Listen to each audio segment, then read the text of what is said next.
skeleton crew today.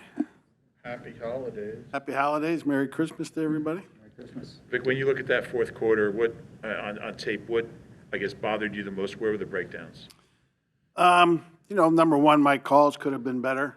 And I think if my calls were better, we would have had a better result. But give them credit, they executed, and they played well. Why did you feel the need to blitz more than you have typically? The quarterback was scrambling. We weren't quite getting the necessary four-man rush pressure that we needed, so that was why. So was the lack of a four-man rush pressure because of the four or because of the back, more of the back end? The coverage? Well, it all works together. Pass defense is the guys in coverage and. I wonder, was it more, did you think it was more one than the other? No. On the touchdown, with 6 seconds left, I don't know, looked like zone, Bone was sinking a little bit. From your perspective, what do you think went wrong there, or did the guys play correctly? We could have played a little better, but it was a good play that they ran against the coverage we were in. So again, I could have been in a better call. Should Vaughn have stuck on him throughout the entirety of that play? Or? A little longer. This is we talked about how young this group is, youngest defense in the league. How do you anticipate them, I guess, bouncing back after what happened Sunday? I think they will. It's a resilient group. After winning so many in a row, you got to be able to bounce back. And I believe our group will. What's your take on the personal fouls that were called, and specifically the taunting ones on CJ? Yeah, we've got to be better than that. We don't want that as part of our team. We don't want to be known for that. And our guys have to do a better job of not getting those fouls. As a defensive coach, when you get 5 takeaways, that's tremendous, but obviously it didn't correlate to overall success. How do you kind of view that?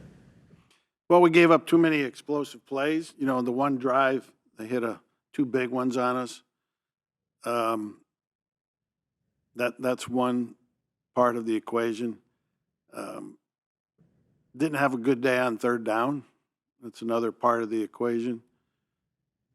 And, the field position that had shorter distance to go occasionally, we just didn't play as good as we had been playing overall. Have you ever seen a What did you see player? on those 2 explosives on that drive?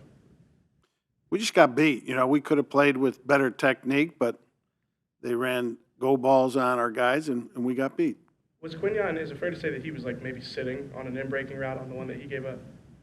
Yeah, I think he was kind of guessing, and, he probably shouldn't have. Have you ever seen a player get ejected for taunting before? Not physical related. I don't think so. Were you okay with the call, or? The one happened in between a series, I think at a quarter break too, and I really didn't see what happened. But regardless, if the officials call it, it was warranted, and we can't let that happen.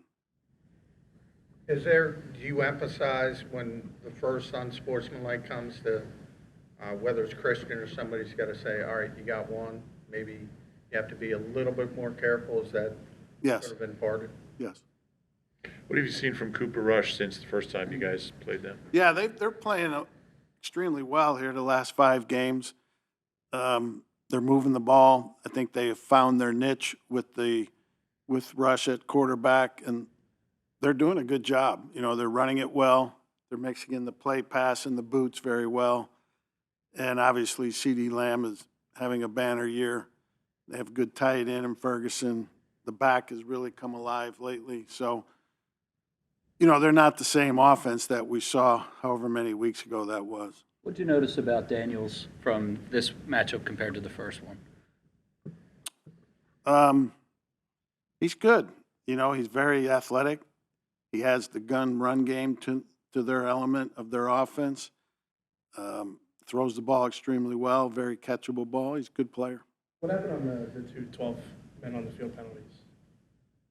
Yeah, the second one which really hurt us, we it was an overreaction and miscommunication. We thought one of the DBs was hurt. Slay was out. He thought he should go in then. We'd already sent a guy in, and it was not good. When you've played so well for so long and then you have a game like this, how do you approach it